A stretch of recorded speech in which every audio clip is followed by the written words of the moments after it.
Sven was here and he just left. Probably wonders why there's nobody here. Anyway.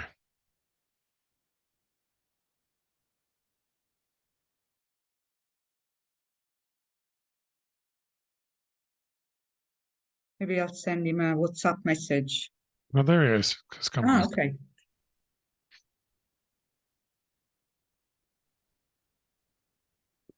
Hello, Sven. Welcome back. Hello. Yes, I popped out and popped back in again. That's Ben. Hi, Deborah. How are you? I'm okay. How are you? Good. Good to see you. You too. You look well. Although on the screen it's never very easy to see. But exactly. How are you, Michael? I'm well, and you? Yeah, fine. Busy. Hanging in, right? Busy. That's why I have to cut short today at 4:30 because I have a presentation with AMFI with NATO in Brussels. So, but presently I'm in Tuscany, so I'm enjoying the life in Tuscany here today. Very good. Well, I think Sven will have a lot of interest in this. I think Wadzi told you, right? The AP-in-FAO organized the first of a series of meetings we're trying to organize to help people better understand compensation and remuneration packages on various topics, everything from how the post-adjustment indicators derive to how the pension works and other things forthcoming. So lots of easy stuff. Yeah, exactly. Exactly. And I think inflation has got us all even a little more tuned into these things, and some of us always are, but a few others, I think, colleagues are. Yeah. Yeah. How are salaries doing in the professional category? How are they doing? Yeah. If you calculate it in real terms versus nominal terms, not so good. Not so good. Huh? No. And are they still? Is the ICSC still trying to erode the benefits away or not? There's a whole new proposal for a whole new compensation review to start this year. They just did one 3 years ago and already rolled back some things, and they want to do more. At this point, even some of the executive heads are against it. I think they're beginning to realize they're starting to lose competitiveness. That's my assumption. If there's executive heads that are not pleased, but you know, we have a big problem in my opinion. A lot of the duty stations have salary surveys going on, or had them. All the 8 stations went on at the end of last year, and the inflation rate in New York is so far ahead of at the time of the rest of the world that it really damaged the rest of us. Because of the purchasing power parity of it. It almost took us negative here in Rome when we were looking at 10% inflation, according to the national government. In the end, we got what, a 4% bump, I think. So, how many people did you have at your last presentation? Just to give an idea. Do you know? Yeah, but do you remember? 120.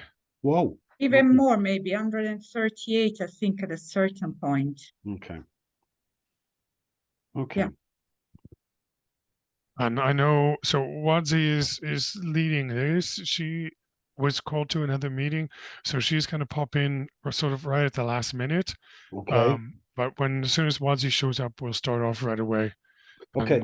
Do you mind if I try sharing the? Yeah, please go for it. Just to see if it works. I'm not very good with Zoom, but so it's just a matter of sharing my screen, basically. I presume. Let me just see. Yeah. Do you have the share screen icon at the bottom of the video? Just that. So it would be this. Yep.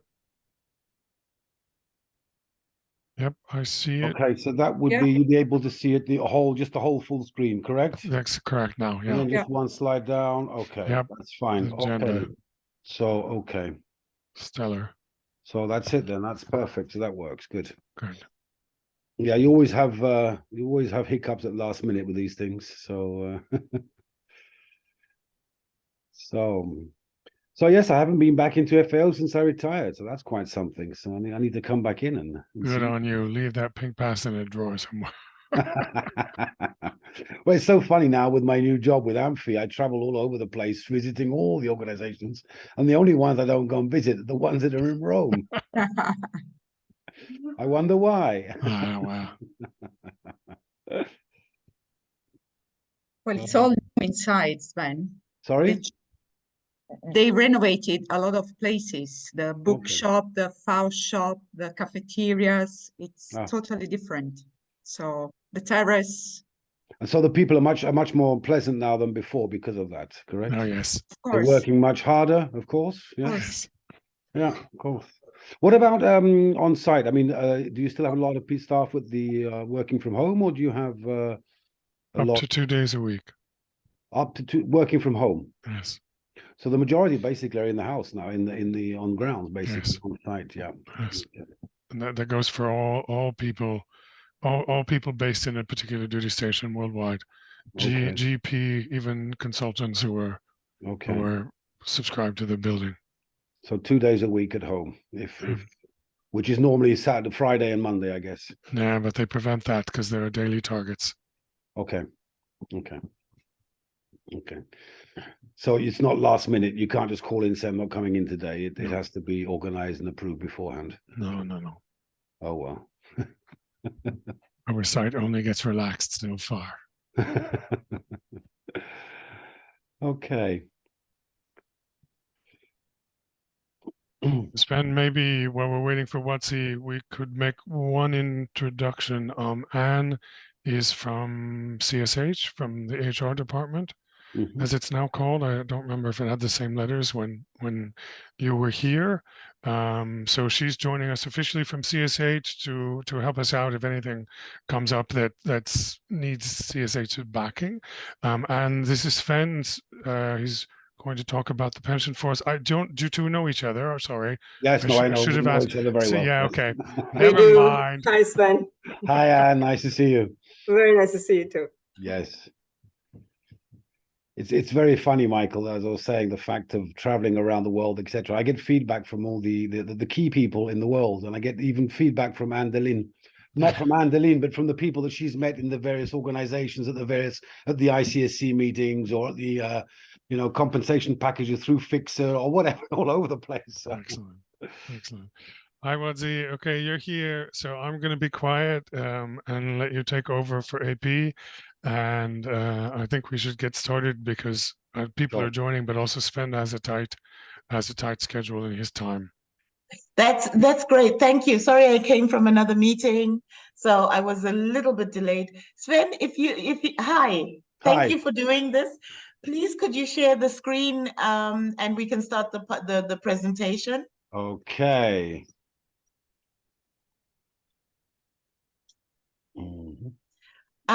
Deborah, could we have the link to the satisfaction survey in the chat so people can do it at the end?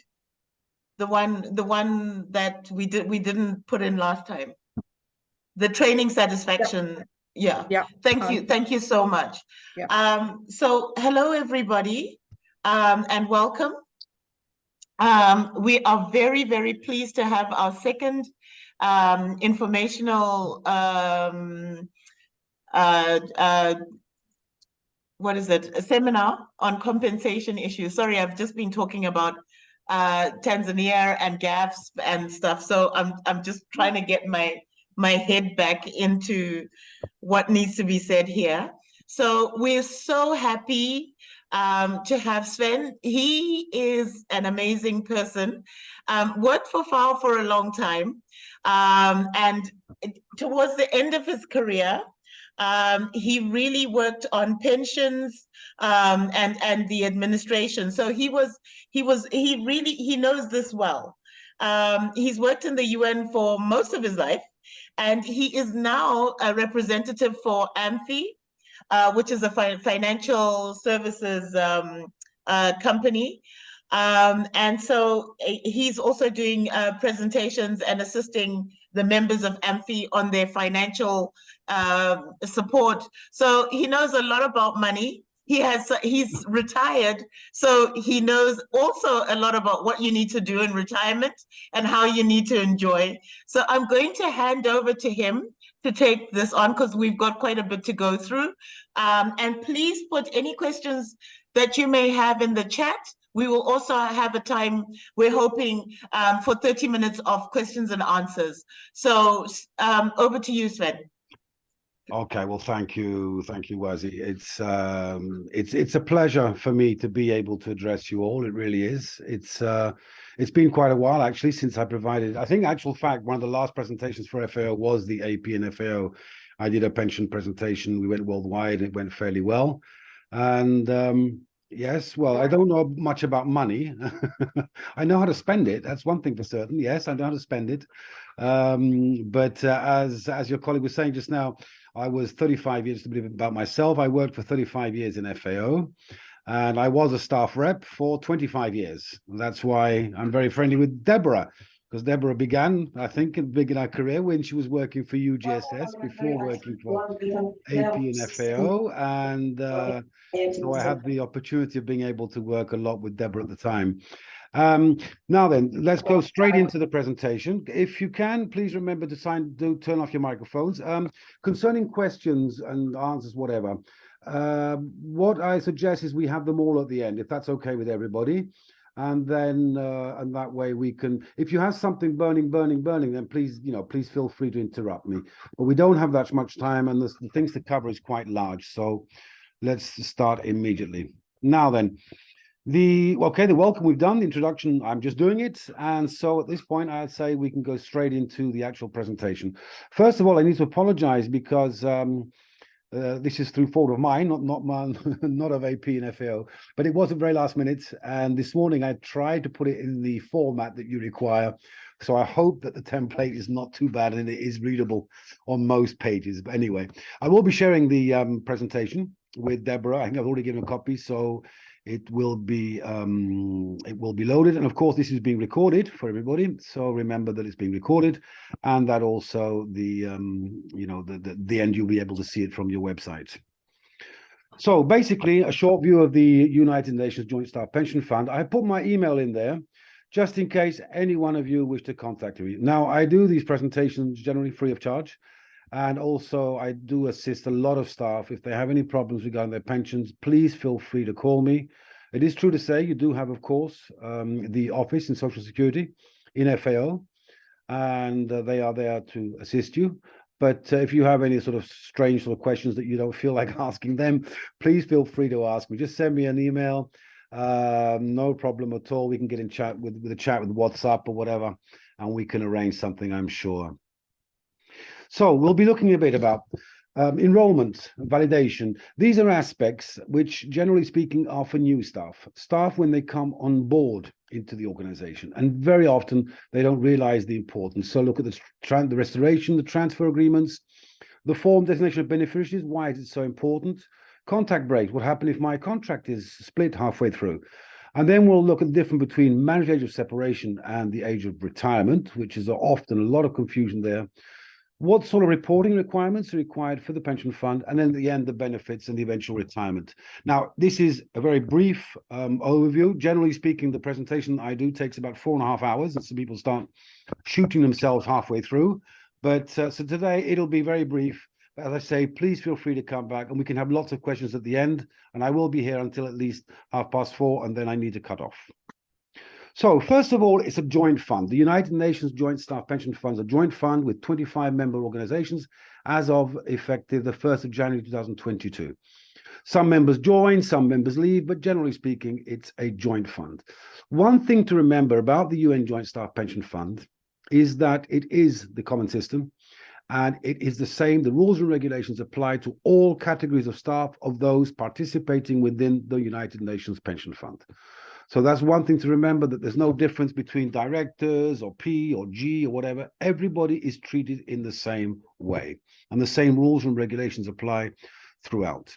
It's also true to say that the pension fund have put lots of little videos up on the pension fund's website. So please visit the the website, which reminds me to say right now, I am not a UN Joint Staff Pension Fund staff member. I do not work for them. I'm just here to assist you in my personal capacity, my knowledge of having worked and in the pension fund of FAO and Willful Program, and also having been your fixed representative, the observer at the pension board for many, many years as well. One thing to bear in mind, and this is very important also for the staff reps, you need to bear in mind that the United Nations Joint Staff Pension Fund is a defined benefit. Basically, what that means is that the day you join, if you knew your salary and how much you would be earning when you left, you would be able to calculate your benefit. So it is defined in that if there are any problems as well, if the market does collapse, it's up to the employer and the sponsor to make sure that the funds are there available. So basically the governing bodies. Whereas opposed to a defined contribution, you may know that, for example, places like the World Bank, they have a defined contribution program where they need to invest their money. You need to decide what type of investment you'd like to have. It becomes very, very complicated. And because of the way the things are going through the world right now and the financial situation of the organizations, etc., there's a lot of pressure on the United Nations Joint Staff Pension Fund by some of the governing members to change this to make it a defined contribution. So it's very important that the staff representatives maintain this defined benefit. So far it's working, it's doing very well. The pension fund is very healthy. They keep reminding us about this, and so it's foreseen that the money is available to pay every single person up until the end that we all die. So should the United Nations close down tomorrow, the funds are there to be able to pay all the benefits for every single staff member on board until the date that you die. Because, of course, the pension fund knows exactly when we are going to die, whether it be the morning or the afternoon, and I'll explain that a bit later, how they work that out. Presently, you have almost 82,000 people, just over 82,000 people who are participating in the UN Joint Staff Pension Fund. That figure's just gone up slightly for 2022. So as you can see, the numbers are steadily growing. Of course, there will be at a certain point, I would imagine in the future, that this will level out. As you all know, there's an incredible increase in what they call non-staff contracts. And that, of course, is detriment to the pension fund at the end of the day. Nevertheless,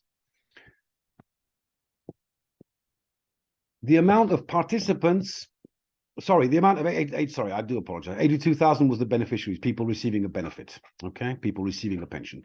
And here you can see 137,000 people who are putting money into the pension fund, okay? How does the pension fund work? Each organization has a staff pension committee. There is which get together and they meet at the UN Joint Staff Pension Fund board meeting, which meets every year, generally speaking, sometimes twice a year. The secretariat is based in New York and in Geneva, and that is where the secretariat is based. But they do also have now outposted offices, one in Nairobi. So if you do need to get in touch with the pension fund, it's very easy to get in touch with them. But once again, as I say, the internet, they have made enormous amounts of progress. It's very easy to get the information from them. The individual, each organization, okay, this was the last, because I did this at ICSC just recently. This was each organization has its own staff pension committee, and FAO has its own staff pension committee, where you have the tripartite setup, which you have participants' representatives, which are the people who have been elected by you, the governing bodies, the members, the ambassadors, normally, etc., of the organization, and representatives of the Director General. So this is very, very peculiar setup in the United Nations, where there's a tripartite, it's a pure tripartite committee. And often people say, who do you work for? I say, I work for FAO. Well, in actual fact, you're working for your governing bodies. Those are the people who are paying your salary. So here you can see they are represented in the tripartite setup. It's very often that within the United Nations, for example, within FAO, if the staff associations make a decision and take it to management, and then management says, okay, we'll go forward, it then has to be taken to the council, where you have the governing body representatives. Here you have them all three sitting around a table, which is unique, which is quite unique. Sorry,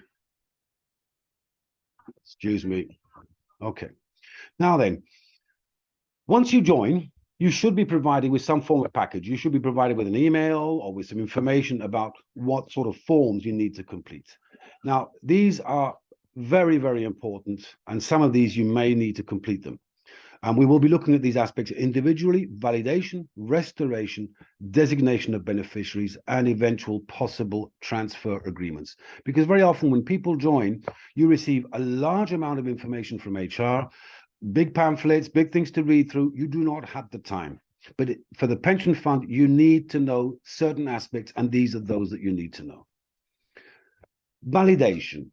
Now, very often the organization will employ you with a short-term contract for 6 months or less.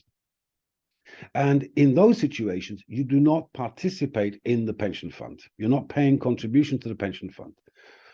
When you do eventually join, because your contract is extended, etc., when you do eventually join, you do have the possibility of asking to pay back for those months of the short-term contract, unless explicitly excluded in the contract. You may have the possibility of purchasing those months. So you can pay back your former contributions. Not only do you pay yours, but the organization also pays their contributions to the pension fund. So it's a good way of increasing your contributory service, because your pension is based upon how many years you've been there. That's the biggest, let's say, the earmark that you need to catch. So, and it can be paid back with a one-time payment. And here is the form. This is all in accordance with Article 23 of the pension fund. But you need to remember, it has to be done within 12 months of joining. So that's very, very important to bear in mind. Restoration. It may well be that in the past you left the pension fund and you've come back to the United Nations, let's say 20 years later or 10 years later. You may have the possibility of purchasing back the period that you took out at the time. So also there has been some changes in the pension fund that if you took a deferred benefit, there is a possibility of also restoring that. That is quite something quite new. And there you need to look at Article 24 bis. Once again, it's a very good way of increasing your contributions to the pension fund. And as opposed to validation, where it's just one-time payment, here you can actually pay back in installments. There is a former staff member of yours who left, and also a staff rep who left, who will be returning. I won't say names, but it will be returning to the to FAO very shortly on the 1st of June. And he was able at the time, he took out all his cash. He will be able to pay it all back in installments. So it's something very lucky for him, because he's coming from another organization. Working for another organization in the past, and for the United Nations, and you've been in the pension fund and you've taken out your funds. If you've joined the UN again, make sure you ask, at least ask. They may say no, but do ask, because generally speaking, you are entitled to restore anything that you took out at the time. And we can maybe go through a few questions on this aspect at the end of the presentation, so please take notes. Transfer agreements. You might be coming from another organization. You might be coming from the European communities, or you may be coming from World Bank, or you may be coming from one of the European organizations. Presently, there are 24 transfer agreements within the pension fund that have been drawn up with the organizations, and it depends. Each different, let's say, agreement has different rules and regulations. But make sure you do have the possibility. Ask either your releasing employer or your future employee, the United Nations. It can also work both ways. If you're leaving the United Nations and thinking going for another organization, ask if they do have the transfer agreement. I always tell staff, remember to ask, always ask in writing. At least you have the evidence that you have asked the question and that when that was asked. Because very often, as time goes by, they will come back to you saying, but you never asked. Yes, I did. I put it in writing. Okay. So that is very, very, very important. Designation of beneficiaries. When you join the organization like FAO, you will be required to fill in various forms asking to whom money goes in the event of your death. Now, this is very, very important for single people, especially people working in the field, who are let's say, if you're single, working in a difficult environment where there's a high risk of being involved in an accident or being shot at or whatever, like some of our colleagues recently in World Food Programme, you need to make sure that everything is in order concerning the forms, because it makes life much easier for those who are left behind. Now, for the pension fund, you need to remember that children under the age of 21 and spouses, that is husbands and wives, are automatically beneficiaries of the pension fund. So that's why I'm saying if you're single, it's very, very important to fill this form in. If you have children who are of a certain age, let's say 16, 17, you may want to put the children on the form, but do not put your spouse, as they are automatically a beneficiary. Okay, and we have here a copy. This is a form. Remember, this is the pension fund form, the United Nations Joint Staff Pension Fund form for designation of beneficiaries. Now, we all think nothing will ever happen to us, but this is a very important form, at least whilst you're working. Once you're retired, you may need to update the form, but if you take a lump sum, for example, when you retire, there will probably be no need of the form. Remember to update the form and to update the information. One of the stories I had in FAO was that a staff member had joined, they'd fallen madly in love with the young lady, put the name of the young lady at the time. They then split up because they were just, they were just together. And then he got married and then had children. And then 30 years or 40 years down the line, he passed away, a very high level director of the organization, but he had never changed a form. And all the money, as there were no children under the age of 21, and there was no spouse, unfortunately, all the money was given to the ex-girlfriend. Now, one would expect the ex-girlfriend to have given back the money, but she didn't, but never mind. So you need to make sure that these forms are updated. And if you have them also for your other sphere of life, for banks, for the credit union, for whatever, make sure these forms are always up to date. Should you make changes in your life, etc. Contract breaks. Now, when you are not working with the United Nations, you are not participating in the pension fund. Okay, so that is something that you need to bear in mind. You can have a break of up to 3 years without participating in the pension fund. If you come back within the 3 years, you continue paying in the pension fund. What that means, basically, you can leave the money with the pension fund without making a decision up to 3 years. Should you come back before the end of the 36 months, you will then continue, and your service will deem to being continuous with a break of whatever time that you were out. So you maintain your same pension number, etc. Remember, though, if you did take out the pension contributions when you left, if you did a withdrawal settlement, remember that you may be able to restore the restoration, and therefore make sure that you do ask to pay it back. Once again, there is no rush. Never feel rushed in to make a decision. HR will call you. They will say, look, you need to hurry up to fill in the forms. We need the forms before you separate. True, it is true, because that way the pension will be paid quicker. Nevertheless, you need to make sure that you know exactly what it is you want and what it is exactly what you want to do. If you don't have don't go under the pressure. Ask around, ask HR, ask the pension fund, write to me, whatever. Just make sure you make a pondered and a convinced decision if and when the time comes. Mandatory age of separation.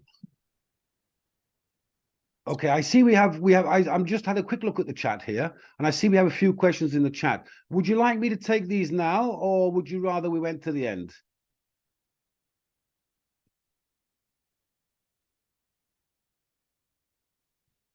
I hear no. Okay, I will just keep going. I'll keep going on then. We'll take all the questions at the end. Mandatory age of separation. You need to realize that the mandatory age of separation is when you have to leave the organization. So presently, the rules and regulations of FAO are 65 years of age for anyone who is working within the organization. Okay. And it's the secretariat, it's not the pension fund, who regulates at what time, what age you have to leave the organization. So if you want to stay on longer, by all means do, but it's up to the organization to let you stay on longer. The pension fund has no say whatsoever concerning when it is you have to leave the organization. What the pension fund does have, however, is what they call the normal retirement age. The normal retirement age is set by the rules and regulations, and it's at the age at which you are bound to retire. It's the age that you have to leave. You're leaving, and you are entitled to receive a full pension benefit. Now, it depends when you joined the pension fund, etc. So we'll be looking at those as well. Normal retirement age. If you began participating in the pension fund before January 1990, then your normal retirement age is 60. If you began or re-began, if you rejoined the pension fund between 1990 and December 2013, your normal retirement age is 62. And if you joined after January 2014, then it's age 65. But remember, even for those who joined before 1990 or before 2013, they can still work until they are 65 years of age, and probably in their benefit to do so to increase the pension. There's a certain amount of data that's required by the pension fund: the name and the surname, the dates of birth, the marital status, the dates of marriage, the name and the date of your spouse, etc. Now, these are very, very important information, and you want to make sure that you get it all correct upon joining the organization. Now, very often, for example, I'll give you an example. The American passports, you have dates of birth, which are, let's say, you may have the 4th of January, 2014. But the clerk in Budapest has put the 1st of April, 2014, just because of the way that the Americans put the dates, the month and then the day, as opposed to the European way of putting the day and then the month. Now, it might sound stupid, it may sound silly, but if that should something happen to you, and then they will, if you pass away, and then the pension fund go into their system and they see the date of birth, and date of birth is incorrect, they will process the benefit according to the date of birth that has been put into the system. If you get married, remember, if you marry someone within the organization, remember, it's very important that both spouses report the marriage to the pension fund or to HR, not just the husband or the wife. Very often, you will have spouses join the organization, and if they're both working within the FAO, and the wife will say, "Don't worry, I'll do all the admin stuff, and I'll look after the kids," and she sends all the information to the HR. But HR don't realize that the husband's also working for the United Nations or working for FAO even, and don't put the same information for the husband. In the event of death of the husband, the spouse would not be entitled, because she was not registered under the husband as well. So you need to make sure that everything is registered in the correct manner. Names, remember also the Spanish, often the names are changed, etc. My suggestion is make sure before retiring, make sure that all the names and all the dates of birth and everything is nice in order, so that way when you do retire, there's no hiccups and there's no delay in the processing eventually of any benefits. Because as I say here, remember, once you've separated or once you pass away, the pension fund will not accept any change done to the pension fund. So for dates of birth, for names, etc. So it's very, very important, especially, for example, for South Americans with a double barrel, Spanish double barrel names, etc. You need to make sure that everything is correctly reported, even with strange names. Maybe your passport has a W instead of a V or whatever. Make sure everything is in order with your birth certificate and that it is all nicely reflected in all the systems of the organization. Because remember, it's all computerized now. The computers speak to each other. The computers do not make mistakes, but people do. And often people can make easily a clerical error. It's through no fault of their own, maybe because of amount of work or whatever. So just try and make sure that everything is in order when the time comes, or even, just check once in a while to make sure everything's okay. Now then, we come to retirement. I'm going through this very, very quick today, so we're going to have lots of questions at the end. We have various types of retirement. You have the full retirement benefit, which means a full retirement at age 65. A deferred benefit, meaning you leave early and you take a pension at a later date. Early retirement, that you retire slightly early, maybe at an earlier age, etc. Your widows and widowers benefits, withdrawal settlements, child benefits, and a residual settlement. And we'll be looking at these individually. Now then, early retirement age. Let's try to understand a little bit about what are the consequences of leaving early, because a lot of people, they talk to each other. They say, "Oh, I'm leaving, next year. I'm only getting a small penalization." Every single case is different. Do not look at your neighbor. Do not look at your colleague. You need to find out for yourself. Now, let's say you began paying into the pension fund prior to 2014. You are able to retire from 55 years onwards. That is what they call an early retirement. So if you've been working for 5 years in the United Nations Joint Staff Pension Fund, participating in the pension fund, and you have 55 years of age, you could, if you want, leave early and have an early retirement benefit. However, because of the fact that you are leaving earlier and you will be receiving the benefit for a longer period of time, because of course your life, let's say not your life expectancy, but the amount of time of receipt of a benefit from the pension fund will be longer if you're leaving earlier. They will penalize you for doing so. So have you not reached 25 years of participation in the pension fund, the penalty for leaving early is 6% per year, up to the age of 60 or 62, depending upon when you joined. If you have more than 25 years, but less than 30 in the pension fund participation, then the penalty is only 3% per year, for each year prior to reaching. So let's say if you leave at age 60, your retirement age is 62, you would be penalized by 6%. If you have more than 30 years, which is a fantastic thing to reach, your pension will be reduced by 1% per year. So not very much. For example, my situation was when I retired when I was 55, I had 33, I think 32 and a half years in the pension fund. So my retirement age was 60, and therefore my benefit was reduced by only 5%. So really, you can imagine. And also remember, the pension fund is linked to the inflation, so that your pension benefit will be linked to the consumer price index of the country. And I can say that my pension's increased quite a bit since I retired, and the salaries have not. And therefore, I am now at a stage where I have a higher pension than I actually have had as a salary had I continued working. So these are all things that you need to bear in mind. However, if you are thinking of leaving at 55 years of age, and your retirement age is 62, you need to realize that the reduction, let's say you have more than 30 years, the reduction of 1% is only valid for 5 years. So that would mean that from 62 to 57 is the 5 years, and the 57 to 52 would be 6% per year. So someone retiring at 55 with a retirement age of 62, the penalty would be 5 plus 12 would be 17%. So very, very high. So what I'm saying here basically is, for those of you who are thinking of taking early retirement, probably it would be best if you reach at least age 57 if you are at the age of 62, if your pension age is 62.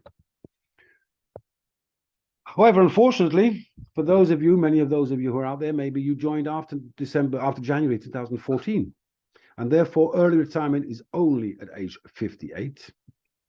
And once again, you have to have met the 5 years. However, here, the penalties are higher in that if you have less than 25 years, it's still 6%. More than 25 years, it's 4%. And the rates shall never apply to more than 5 years. So as you can see, the more than 30 years has disappeared. So if you've joined after 2014, what we're saying here basically is you can leave early, of course, you can leave it at age 58, but remember, you will be penalized by at least 4% per year, which is quite high. This is another way, it's the same, let's say the same sort of description. It just provides you a bit of information on the types of dates, etc. Different way of seeing it, basically. Okay. The lump sum. I'm often asked lots of questions concerning the lump sum. Is it a good idea to take a lump sum? Is it not a good idea to take a lump sum? Generally speaking, the pension fund, the life expectancy of the pension fund is approximately 11 or 12 years after you retire. So if you think you're going to beat that, then it's best not to take a lump sum. But of course, it's individual. Each situation is different. If you have a short life expectancy, let's say you've been diagnosed with cancer and they've told you that you won't have many years to live, then of course a lump sum could be a very good idea. If you have an enormous mortgage to pay off, a lump sum could be a good idea. It all depends, but these are decisions that you don't need to take now. That's one piece of good news. You need to take these decisions upon retirement. That's why I'm saying don't be pressurized. Think about it. Do the calculations. Ask for do the estimates online, etc. With various possibilities. Say, do I invest my lump sum? Do I purchase property? Will I get a return, etc. These are all questions that you need to ask yourself. And I would say start asking these sort of questions, a couple of years before your retirement comes. Start thinking about, what am I going to do concerning my pension? And above all, one of the biggest mistakes people is you need to decide, where are you going to retire when the time comes? Okay. Now, there is something called the local track. I will not go into this, to that presentation here today. It's a rather complicated system of the way that the pension is calculated. But generally what it is it takes into consideration the cost of living of the country where you retire. My suggestion to everybody is, when you're thinking of retiring, start with the dollar track, and then if anything, you can always change. Okay, so that is my basic piece of advice concerning the pension, etc. So the withdrawal settlement is taking out the money that you have paid into the pension fund plus 10% for every additional year. I really say, if you are in a situation where you're young and you're leaving the pension fund, remember you can always pay that money back. But please take your time before making a decision, and remember you can leave the money with the pension fund up to 5 years. And if you're going to another employer, have a look. Maybe they have an agreement with the pension fund. Maybe you can transfer your pension from FAO or from the United Nations Joint Staff Pension Fund to the new organization where you'll be working in future. How is the pension calculated? The pension is calculated on the basis of quite simply 2 aspects. The best 36 months over the last 60 months of contributions. Now, general service staff, that can go up, that can vary. But for professional staff, unless you are demoted, it's going to be the last 3 years of your career. So the pension, the final average remuneration, is the first amount that you need to know. You don't need to know it, but to be aware of it, is that it's based upon the last 3 years of your contract. So you could have been a G1 working all your life. The last 3 years, if you become, let's say, D2, well, I always tell a story here of the driver of the Secretary General of the United Nations. The driver was a G1, and he was, SG of the UN. The driver became the SG eventually for 3 years at the end of his career, and the driver received exactly the same pension as someone who's been SG for all of their life. So this is also important to realize when you are offered promotions. Is it worth my while? Is it worth my while going? I'm being offered a job as an area manager, a project manager somewhere, or FAO rep in a difficult country. Do I really want to go and do that sort of admin work? If it's an increase in salary and if it's going to touch your pension remuneration over the last 3 years of your career, yes, it is worthwhile doing. But remember, should you be recalled back, should you be, let's say, outposted in a post of a certain grade, and realize that when you come back, you may not be at the same grade, make sure that doesn't happen, because that could damage, because you may be downgraded at the end of your career, and that can damage the pension for the rest of your life. So that's something that you need to be very much aware of. And then the second aspect that you need to know is, how many years have I been participating in the pension fund? The longer you're in the pension fund, the higher the contributed service will be, and the higher that is multiplied by the final average remuneration to obtain your pension. So it's a very, very simple, straightforward calculation at the end of the day. But you don't need to know it, because the estimator online works very well, and that will, of course, do the estimates for you. This is another way of seeing how the people can suffer by leaving earlier. You need to make sure that you reach the 25 years or the 30 years. Now, if you know that you are very close to these 30 years or 25 years, etc., and you're thinking of retiring, please make sure you get confirmation from HR or from the pension unit of HR or from the United Nations Joint Staff Pension Fund that the contributions have been correctly calculated online. Just a matter of information, for those of you who've maybe done part-time, it's very interesting to know that part-time, even though you've been working, let's say, for 30 years part-time, and you only have 15 years in the pension fund because you've been working part-time, the actual contributory service to the pension fund is nevertheless 30 years. So if you've had a period of part-time, it may well be that on your annual statement, the periods that you have of the years of participation does not match what you think that you have in the pension fund. So, bear that in mind. If you've done part-time, then you may have a little more than you expected to have according to your pension statement. But once again, as I say, it's always best to get, if you're thinking, oh, I reached 25 years in December could be a good year.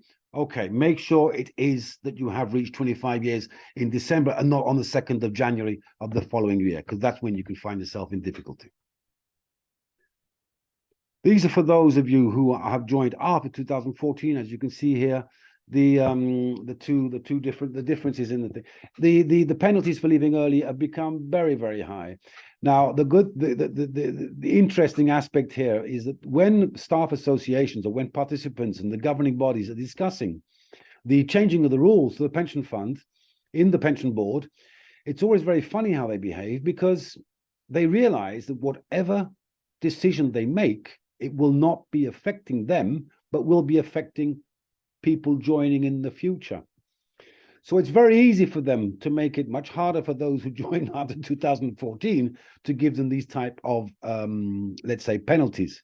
And it was a pity, because it could have been not so harsh, but that is the way decisions are made. Of course, around the table, no one will be affected by the decision, because the pension fund has and maintains the acquired rights. And as we said before, it's a defined benefit. So it depends upon when you sign your contract. The day that you sign your contract, that will be the pension that you will be entitled to when you retire after many years of participating. Withdrawal settlement. A withdrawal settlement is a one-time payment. Okay, it means you just take out all the money that you have paid into the pension fund, plus the interest. Remember that at whatever stage you take out, if you do the withdrawal settlement, you will never be reimbursed the full amount that you have paid and the organization has paid into the pension fund. Why is this?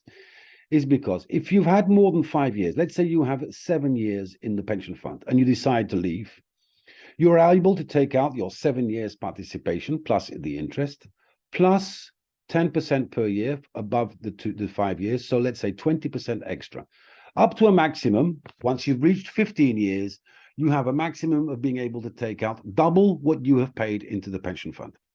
But remember, for every dollar that you pay into the pension fund, the organization or the governing bodies, as I mentioned beforehand, have paid $2. So it's always divided into, let's say, three parts. Okay, so one part paid by you, 2 parts paid by the employer. Okay, the actual figures are that you pay 7.5%. 7.4%, excuse me, and the organization pays. And if you look on your payroll status, if you want to know how much you pay each month, if you look at your payroll status, you will see something called pensionable remuneration. Okay, just to be a bit more technical, the pension remuneration is decided by the International Civil Service Commission, and they are the ones who decide how much is the pensionable remuneration for that person. Remember also, professional staff, wherever you are in the world, the pensionable remuneration will be the same for the grade and step. So if you are the last 3 years in New York or the last 3 years in South Sudan, your pension will be the same. So don't be worried about going out of the field. Maybe your pension comes down, maybe the post adjustment is lower, etc. It will not affect your pension.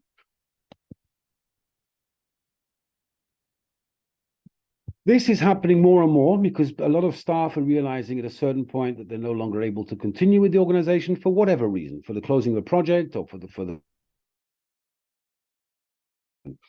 okay.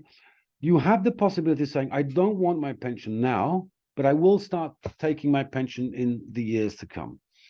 So it's a way of postponing your decision. But remember, the decision, take it as late as possible. You need to be very careful on taking a deferred benefit. A lot of staff think, well, okay, look, I'm 55. I don't have many years in the pension fund. I want to leave nevertheless to go an early, like an early retirement, but I've got some money set aside, so I'll wait until I start receiving my pension as a deferred benefit. That way there'll be no penalties. Very good, but also bear in mind, you may need to check if you can continue with the medical insurance, okay? Because the medical insurance is something that you will be needing as you get older, because as you get older, you get sicker, and as you get sicker, you will be needing medical insurance, and also remember, you will be needing a good income. So that's why it's ever so important to make sure that when you're retiring, you have enough money to live for the rest of your life. Because a lot of people don't have many years in the pension fund. They may be making consultancy work, whatever. It comes to a point when they do retire, they say, oh, it's okay, I can do consultancy work, no problem. And I see that happen a lot. But consultancy work may be up to the age of 70. And then after that, they have a problem. And very often, because of their staff who've been traveling as international civil servants, been traveling around the world, haven't managed to make up to set up their house or whatever, they don't really have anywhere stable to retire. And also the pension's not going to be very high, and they may need to pay rent, etc. And as you get older, certainly you will be needing the money to provide for medical insurance, to provide for medical health care, etc. So please, bear in mind that you can do deferred retirement benefit, but make sure that the money is sufficient. If it's not sufficient, if you haven't planned in your life, then there's not much you can do once the time comes for you to retire. There are things you can do beforehand, so be aware of it, okay? Disability benefit. One of the great aspects, I think, of the United Nations Joint Staff Pension Fund is the way that they look after staff who have a problem concerning disability. If you are recognized by the organization of being disabled and unable to work, you have the possibility of receiving a disability benefit. Now, it's not easy to obtain, of course, because you have to be unfit for work. But it can be, for example, if someone was driving to work on the first day of their career with FAO, and they come to Caracalla, have a smash outside the obelisk, well, the obelisk is no longer there, have a smash outside on the crossroads in front of Caracalla, and they remain paralyzed. The organization will recognize that on various aspects, also as an office incurred because they were coming to work, etc., on the most direct route to the organization, of course. But the thing is, the pension fund will recognize you as if that person had worked up until the age of 65, if you just joined now.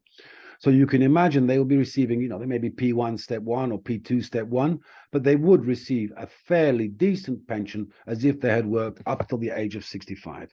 So it's a very, very good social welfare aspect tied into the pension fund, and it does make sure that we do have a very good pension scheme. With various possibilities of obtaining things. Once again, in those situations, very often the medical insurance might be free of charge, etc.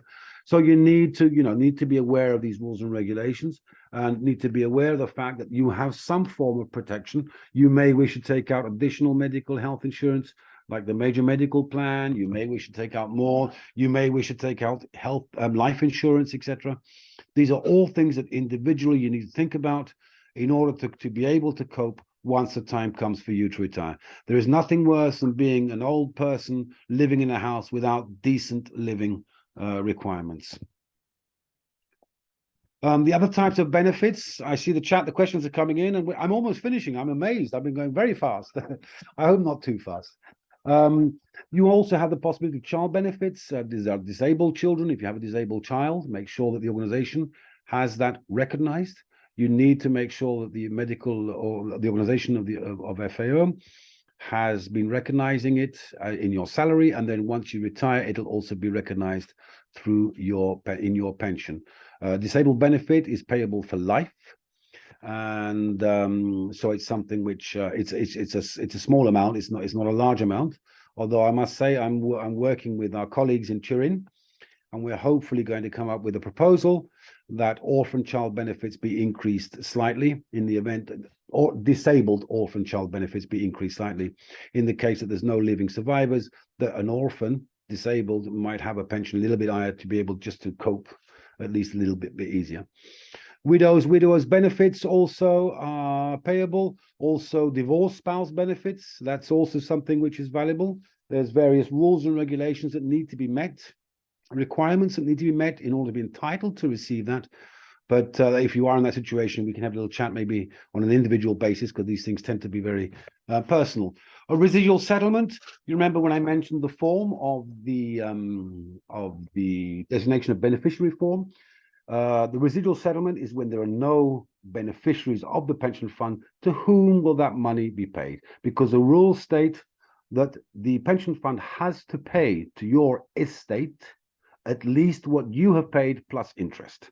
So if you are a single person, you pass away, the pension fund will make sure that according to the form that you put in there, they will pay the residual settlement to whoever you put on the form. Should there be no form, should the forms not be correctly completed or not completed, they will then avert themselves of the Notary Act, the succession arrangements or whatever, depending upon the law of where the death occurred. It gets very complicated. That's why it's always very easy if you have the form being put on file before something happens to you. Your widows, your wife or your husband or your spouse is automatically entitled to receive a benefit, half of your full benefit. Now, you may have realized I mentioned before the lump sum. A lump sum is said an actuarial equivalent of your pension, which is paid maximum of 1/3 of the equivalent, and then the staff member will start receiving 2/3 of the remaining pension on a monthly basis. Should something happen to the spouse, to the staff member, to the participant, the spouse will receive half of the full pension. This is why I was saying, if you know that you're not very well and your life expectancy is not very long, it might be very interesting to take a lump sum. That way you have that cash set aside, and when the time comes, you can have a nice funeral with lots of white horses and whatever, but at least the spouse benefit will not be touched. The spouse benefit will remain the same. Okay, so that is something that you need to bear in mind if you are, thinking of retiring, etc. Do I need a lump sum or not? What's my life expectancy? How long am I going to live, etc. The residual settlement, I explained that before. Okay, it's just a one-time payment. It's your contributions plus interest, less whatever has been paid by the pension fund. Let's say you retire, you start taking a monthly benefit, and then a few months afterwards you pass away, and there are no spouse to receive any benefits. In that case, the pension fund will go in, look at what you paid into the pension fund, take away whatever you have received from the pension fund, and then pay whatever difference. And that was what I was saying was, if you take a lump sum, generally speaking, there is no residual settlement. Or if you pass away after about 10 years after leaving, generally speaking, there would be no residual settlement. Okay. The divorced spouse, I mentioned these are additional aspects which have been brought in over the years. Okay, you can purchase a pension for a new wife once you retire. However, if any of you are thinking of remarrying or getting married, please do it before you retire. Even on the day of separation, you'll be surprised how many people I've persuaded to actually, extend their contract sometimes to get married, because it's so important to be able to provide a benefit to the spouse. Because if you marry afterwards, it's not in the records of the organization, it's not in the pension fund, and as such, the spouse is not recognized. You do have the possibility of purchasing a pension for a spouse if you get married after, but it is very expensive, and a lot depends, because you're personally buying a pension for somebody else. So it's become very expensive because you're paying also the employer's share towards that pension. Secondary dependence benefits, if you are single and you have secondary dependent sisters or brothers who are different, or parents in difficult financial, maybe disabled, etc., you do have the possibility of also being able to have this type of benefit. But remember, these are benefits relative to in the event of the death of the participant. Well, there you go. That was very quick. So I hope it's, as I said, it's been very short. It's been very, very brief. And of course, you can imagine that the questions, the technicalities behind everything, it's much longer than this. Normally, the presentation lasts 4 hours, and I go into details. But probably I bore people more with jokes than rather give them what they want to hear. So perhaps best to doing it this way.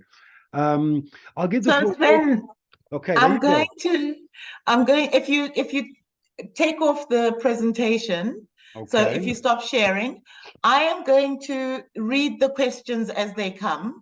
Okay. And I think it'll be easier if you just answer each question as it comes. Okay. Some may be repeat questions, so you'll be able to refer to what you answered.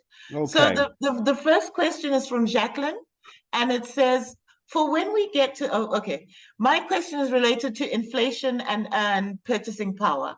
Mm-hmm. If I do a calculation of what my annual pension benefit would be at retirement, and it comes out to say 75,000 a year, is that 75,000 like what 75,000 would buy today? Or would it actually be like what 37.5 thousand would buy today, considering 20 plus years of inflation that will take place between now and retirement? Okay, so very simple. Basically during the presentation, I explained the fact that your pension is based upon the last 3 years of your career. So it is hoped that your salaries will go up whilst you're working with the United Nations. It is true to say, with Michael beforehand, we were discussing about the non-competitiveness of the professional salary scale now compared, because of inflation, etc. But of course, it's based upon the amount of contributions that you pay into the pension fund during the last 3 years of your career. So if you are G1, as I say today, and you retire as executive head of an organization, I would imagine that you will have a better pension. If you stay G1 step 1 for the rest of your life, then of course you may not be able to have a decent pension. So the pension fund itself is not revalued as you work as you participate in the pension fund. Of course, the pension is adjusted once you retire. And that is very important, because at least that means that the pension, which has been comparable to your salary upon retirement, will be increased over the years with inflation. And it's exactly the same. It's a CPI index for the United States. The CPI index is taken in consideration, and all that is taken away from that index is the tobacco index, because it doesn't include the tobacco index. So the pure CPI, you see it published, and that will increase your pension over the years. So as such, an estimate that you do today in 20 years' time, of course, it will not give you an idea, but it will give you an idea. If you realize how competitive your salary is today, you can perhaps consider what your salary would be in 20 years' time, and then your pension would be based upon that, okay? Also remember, the estimates are done on the basis of the information in the system, and that usually is updated once a year. So it may well be, if you're doing an estimate in April, like today, it may well be it's still using the information that's in the computer as of the end of December 2012. I'm sorry, 22. Okay, so, but of course, it doesn't take into consideration to inflation, but as I said, it's linked to your last 3 years of your salary, so that should be an assistance to you. Okay. Okay, next questions. 1, the ability to work as a consultant for FAO, other UN agencies after the age of 55. I heard a rumor that former staff members that are entitled to receive a pension after 5 years of contribution to the fund are automatically treated as retirees once they pass the age of 55 and can only work as consultants at the retiree rate, irrespective of whether they actually receive their pension or not.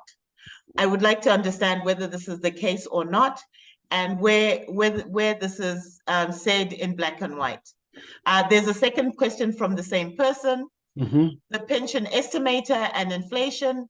If I make an estimate of pensions at, say, 62, the system gives me an amount, but there's inflation. So this amount will be worth half or less by the time I retire. What is the policy of inflation adjustment of pensions? Are we facing the same issues with our salaries, with the ceiling of upward adjustment in the US, irrespective of real inflation rates?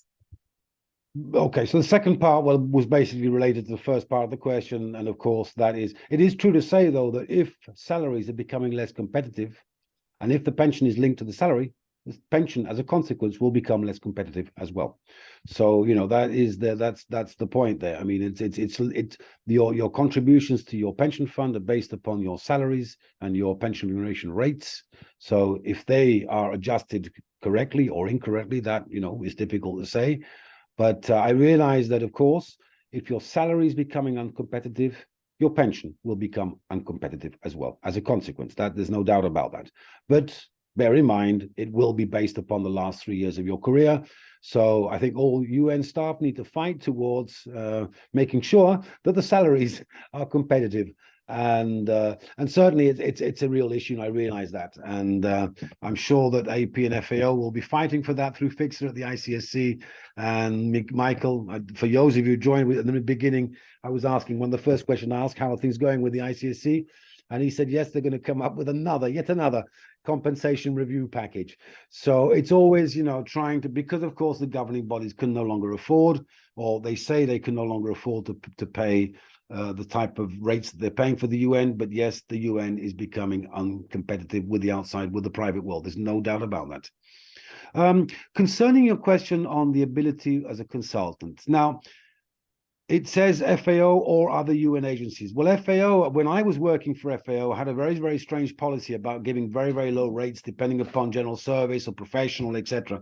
The day I retired, I was called up by IFAD, and they offered me a consulting. I said, "Oh yes, but I'm not going to. It's not worth my while coming for 80 euros a day or whatever." And they said, "No, Sven. We pay you whatever it is you want. So there's no problem." So it's I mean, it's not a rumor there that it depends upon the rules and regulations that the organization has. Each organization can make its rules and regulations concerning the amount of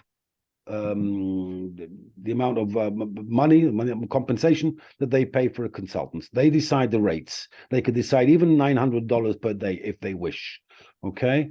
So it's not there is a rule of the United Nations Joint Staff Pension Fund that states for the UN Secretariat that there are ceilings. Now, if I seem to recall correctly, that ceiling has just been updated and it might be at 30,000. I'm not 100% sure, but you are able to earn up to $30,000 per year as a consultant or as a retiree working for the United Nations Secretariat, not the specialized agencies. Okay. So it all depends upon the individual organization, how much they think you are worth and how much they are willing to pay for the work that you do. You could be in receipt of a UN Joint Staff Pension Fund benefit and become the executive head of Coca-Cola. No problem. Okay.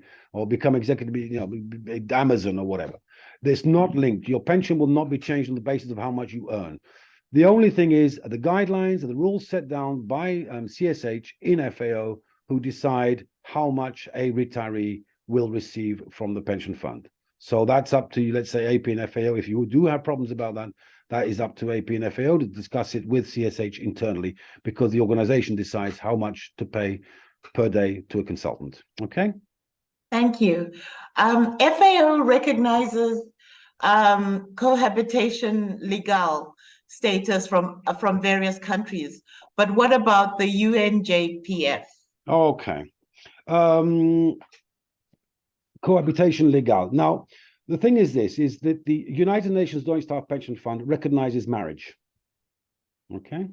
So if you are living in a country where marriage is possible, let's take the example of France.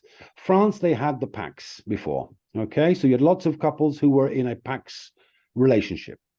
When in France there became the possibility of same-sex marriage, the pension fund wrote to all the Pax, the people in a Pax relationship, stating that they had a certain amount of time in which to get married. If it's possible to get married, the pension fund will recognize it. Now, in Italy, for example, marriage of the same sex it's still not 100% recognized. There, the pension fund will be in a situation of being able to recognize same-sex partnerships. Concerning cohabitation legale, it sounds to me as even being less than a same-sex partnership or a same-sex, let's say, recognition of a marriage or whatever. I would say that the pension fund there would need to say, no, we need marriage, because that is the pension fund's basic ground line, is they want to have a marriage certificate in order to be able to recognize a partner of a widow or a widower. On the other hand, though, if you do not know, and you can, the different countries, the status keep changing. So my suggestion is, if you are in this sort of situation, make sure that the information is given to the pension fund. Okay. Pension fund will say, I'm very sorry, we do not recognize this type of true, but what about in 20 years' time? Maybe things will change. Maybe laws change. Maybe the cohabitation legal in that country is recognized as a pure marriage, and that way. So I would say, if you are in these sort of situations, you need to inform HR, because you may be entitled to benefits, perhaps not today, but perhaps tomorrow, or perhaps never. But it's worthwhile anyway informing them of the situation that you are in. Okay. Thank you. With the 25 years, is that 25 total years of contributions or continuing service? And to clarify my question above, if there were breaks in service.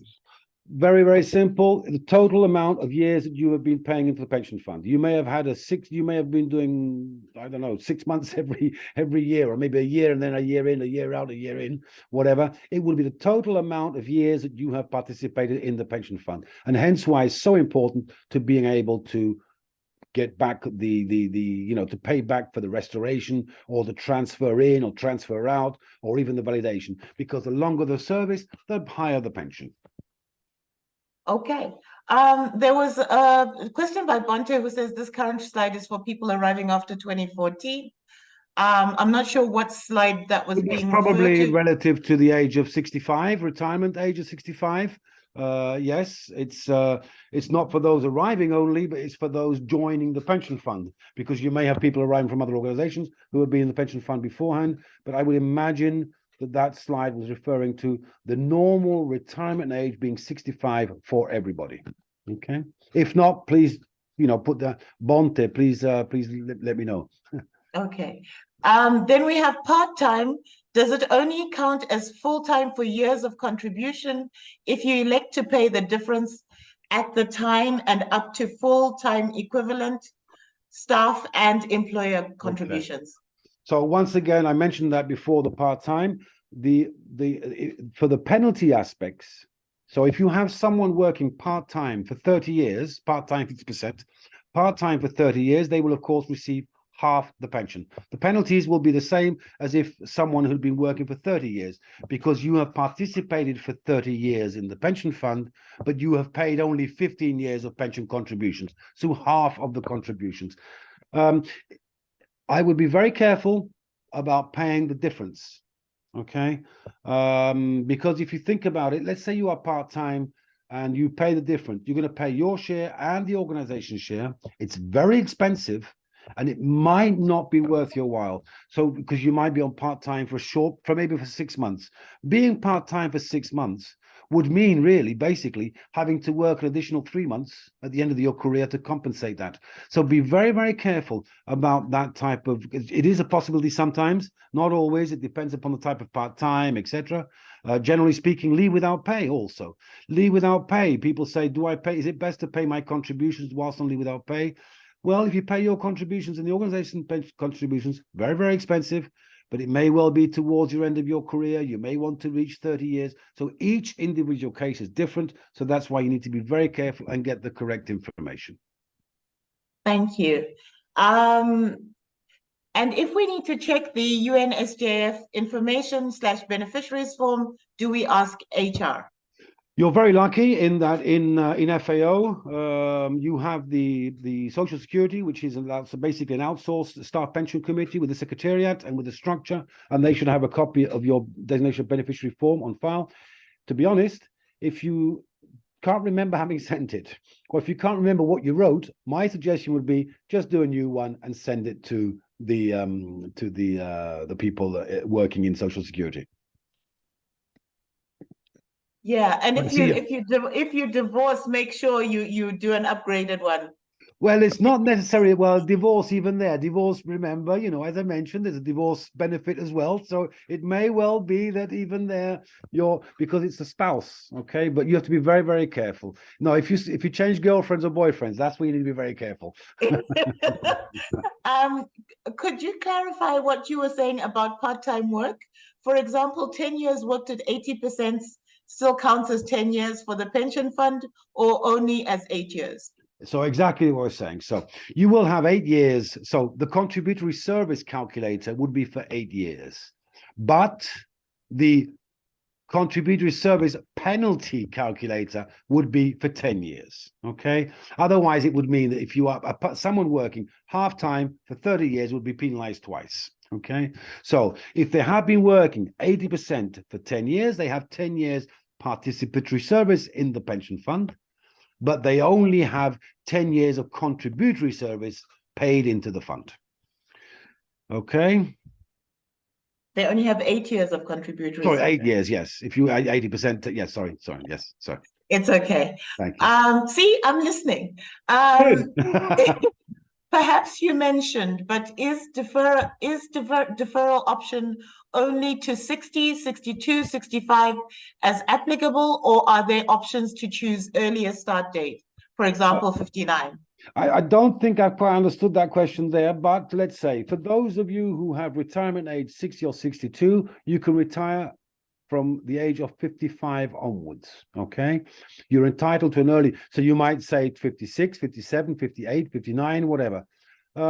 Remember the 25 and the 30 years, those are the goal points that you need to reach, the goal marks that you need to reach, and it's very important that you do your best to try to get as many years of contributed service as possible.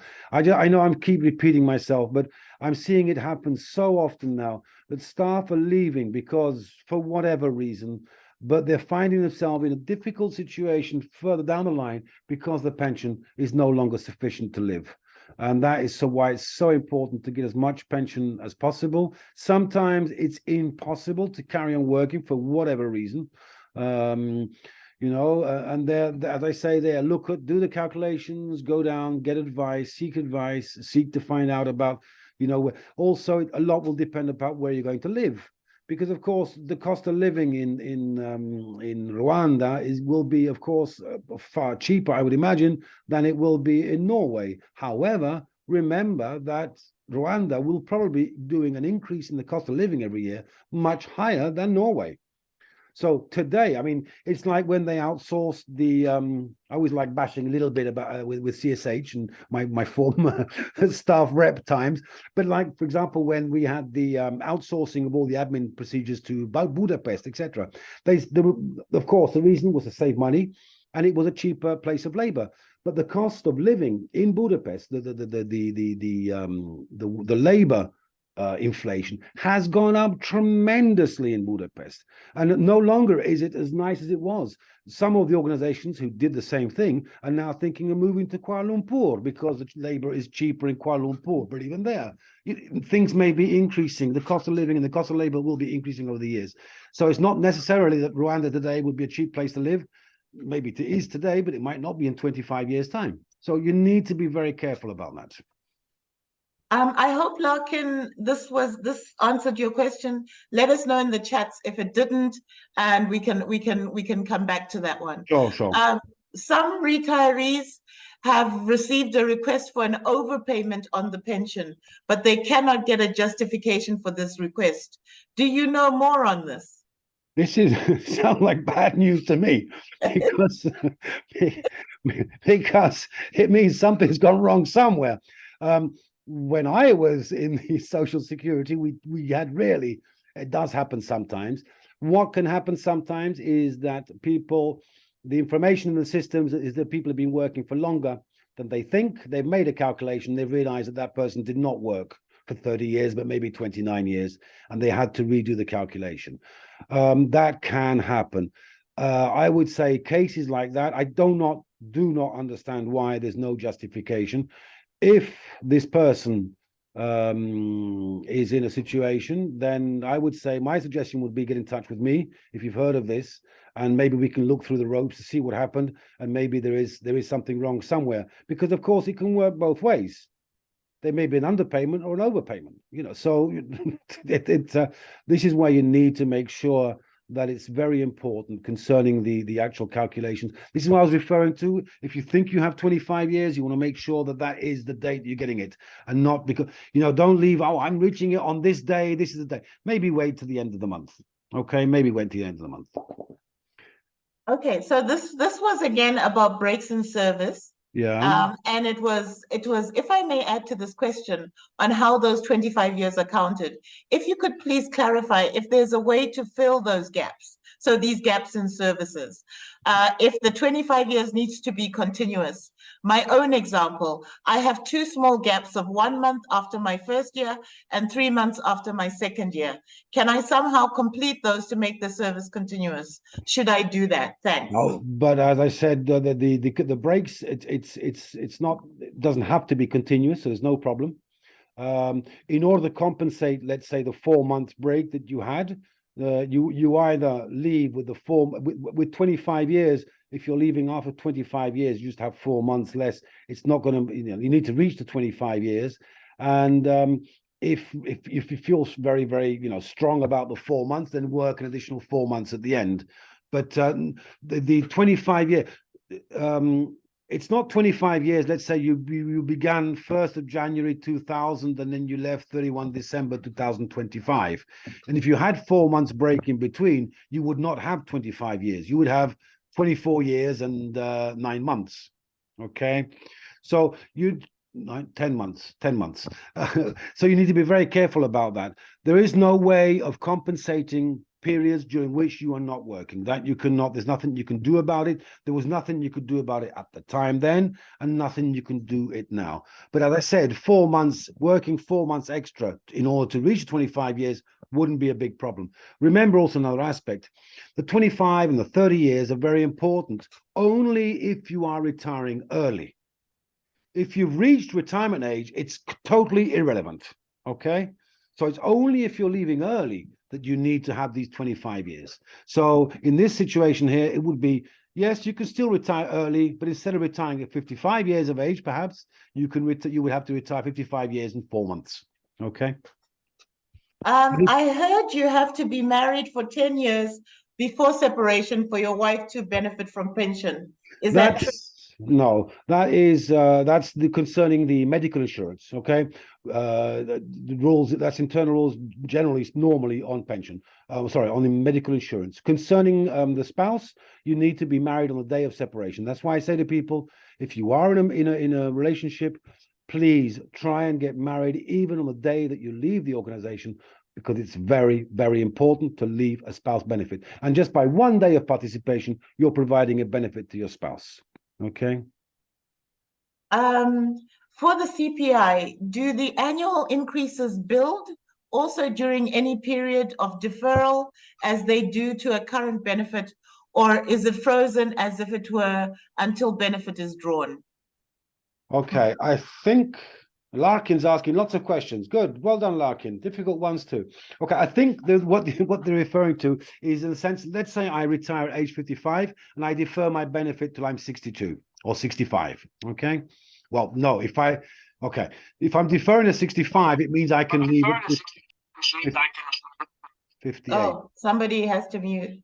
Okay. Okay. Go ahead. So the situation there is, yes, the benefit is readjusted after the age of 55. If you defer a pension benefit, the benefit is also readjusted with the CPI. So if you defer your pension, it will be adjusted with the CPI once you've reached the age of 55. Okay, I think that's what the question refers to. So as if it were until the benefit is dropped. No, exactly. So the deferred benefits are also readjusted with the consumer price index. Thank you. What is the impact of retirement location on pension? That is, what is the difference of indicating Canada as a place of retirement versus another country or another continent? Okay, this is something which was linked to the aspect of the local track. It means that you can link your pension to the country of where you are living, and that way receive the increases with the consumer price index of the place you are living. It's very, very complicated. If Ataher is about to retire, okay, please, if you want some more information, I would say, of course, contact your HR, your CSH, your Social Security, but please feel free to send me an email and we can have a little chat, maybe over Teams and a one-to-one. It costs me nothing. I do it free of charge. I put on my staff representative hat and volunteer, no problem whatsoever. So please feel free to contact me. We can go through. But generally speaking, it should be your organization, of course, providing you that information. But if you want any additional little hints or help, I'm willing to provide that to anybody, and I never refuse any help to anybody. So please. But generally speaking, I mean, the pension, as I said, it's dollars in Canada or dollars in Uganda. It depends upon what you decide and where you decide to go and live. But if you do have some questions on that, because it sounds more of a specific question, please get back to me, and I can try to see if I can give you some information. There's a thank you. Thanks for this webinar. Very interesting, very concrete, very well organized. And then if you marry the last year before separation, your wife will benefit from your pension scheme when you pass away, correct? Yes, as we were saying beforehand, that is exactly what we're saying. Even on the last day of work, it's recognized by the pension fund. In case of transfer, is the number of years of participation in a third-party organization taken into account by the UNJPF? Okay, the transfer agreements, each individual agreement has different setups. Sometimes they take up the actuarial evaluation of the money that you've been paying into the fund, etc. That's why it's always very important to make the contacts if you are thinking of transferring to or from an organization outside the UN Joint Staff Pension Fund. Find out if there's an agreement. It varies upon every individual agreement. Generally speaking, they will do an actuarial evaluation of your fund with the other organization and how many years that can purchase. It's never usually one-to-one. Okay, it's really one-to-one. Okay, you're generally speaking, it might be, for example, I think if you come from the European Parliament, you're able to purchase more years than you actually paid into because you're paying more contributions. So it all depends upon each individual agreement. Once again, the agreements are available at the website of the pension fund, but if you have difficulty finding them, please feel free to contact me and I can give you the exact in each case. But remember, it has to be done before being transferred or before coming in. Okay. Thank you. And then Michael was explaining that the numbers 60, 62, 65 refer to the mandatory age of separation, which depends on when you started work. It impacts when you can take early retirement. Yes. I think Michael's making a statement there to clarify yes, some of the questions. Yes, he was clarifying something. So, thank you, Michael, for doing my job. Great. Yes, this is recorded and we will be posting it on the AP website. We will send the link. Please fill out the survey at the end for the training survey. And then for the regular retirement, not early. If you have 25 years, but are a few months away from 30 years, is it better to stay on those few additional months to hit 30 years? Definitely, yes. Do the calculation. Go online, do the estimates, and do it. If you know when you're going to hit 30 years, and if let's say you're hitting 30 years around 57 or 58 years of age, go online, do the estimate the day beforehand or the day afterwards, and you'll see the difference. It's amazing. Okay. So I see Sisto also wrote something Italian there. Okay, I understand that situation. It may be an overpayment. That's an overpayment of an actual pension benefit. May I suggest Sisto? I think it's a Sisto I know because she gave me a big hug at the end of her message in Italian. So I suggest Sisto, send me an email individually, and then we can try and find out maybe what happened. Okay. Thanks, Sven. Excellent content and very clear. Yes, I've posted his email address in the chats. Okay. Are there any other questions? Hold on, there's a new message. Let me see.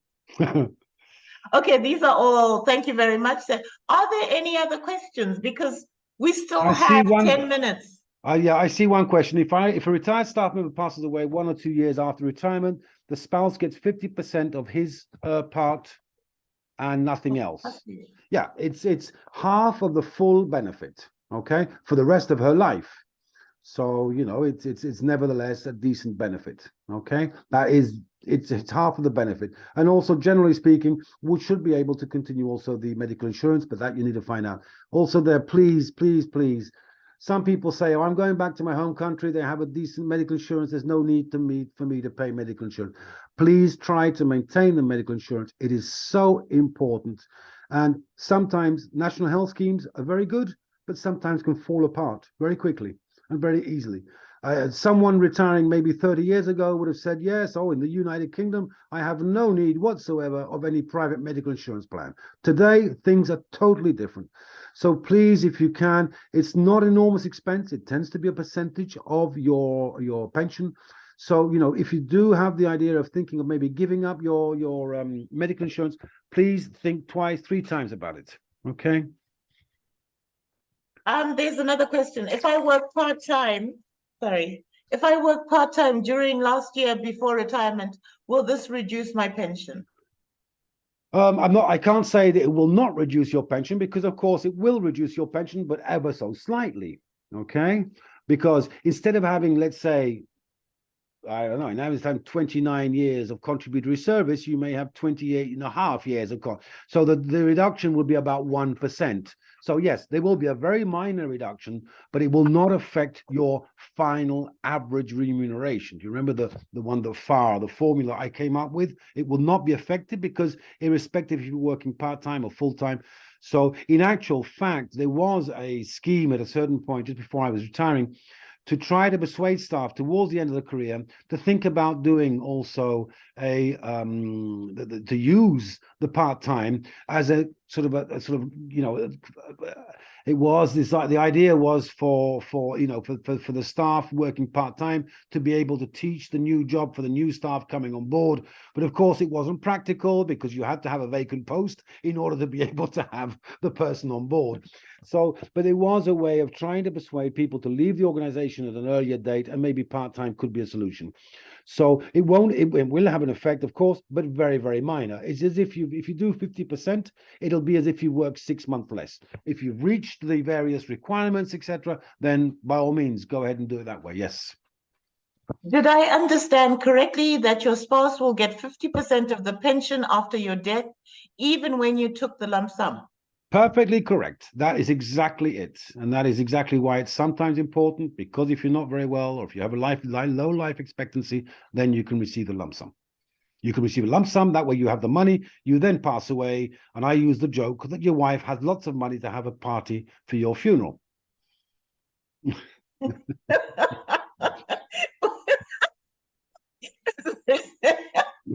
It's true. Okay. A lovely place to end. Are there any other questions? Is there anything else we would like Sven to cover? Is there anything that's been missed that you really would like to know? We have 7 minutes left. So this is your time. So please ask questions. And he is very knowledgeable. Please respond to our survey. We will have more of these sessions on the topics you chose. So, I mean, if we're done, we can leave early. Are we done? Are there any other questions? Maybe hands up if you have any other questions. Oh, wow. This is Sven, this is fantastic. Good. Well, I've either they're fed up listening to my voice and they want to go, but You were very thorough, Sven. It was great. Sven, there's one thing you spoke about in the Fixer Council about people enjoying their life after retirement. Yes. You know, please could you give the advice to those who are about to retire? Look at me. No, what the advice I give to people is, I mean, I never, to be honest, one of the things was, I mean, like I could say this, I often felt that I was never being properly recognized within the organization. I always felt very frustrating. I mean, it happens to all of us.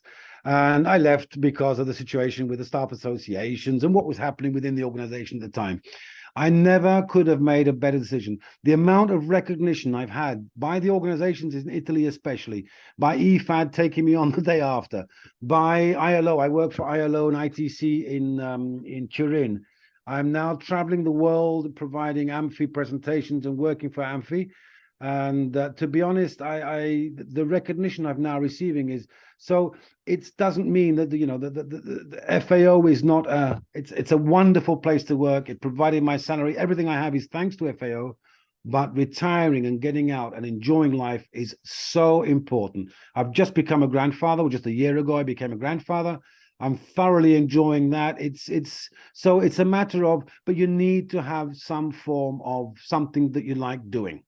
Okay, that's very, very important. Friends tend to be linked up very often to work, and when you leave, it's not that they're no longer any friends anymore, but you tend to see them very rarely, and you're no longer in touch with them. And of course, you have different things. You wake up later in the morning, and they're off to work. So, but it's very, very important to create a network of people that you know.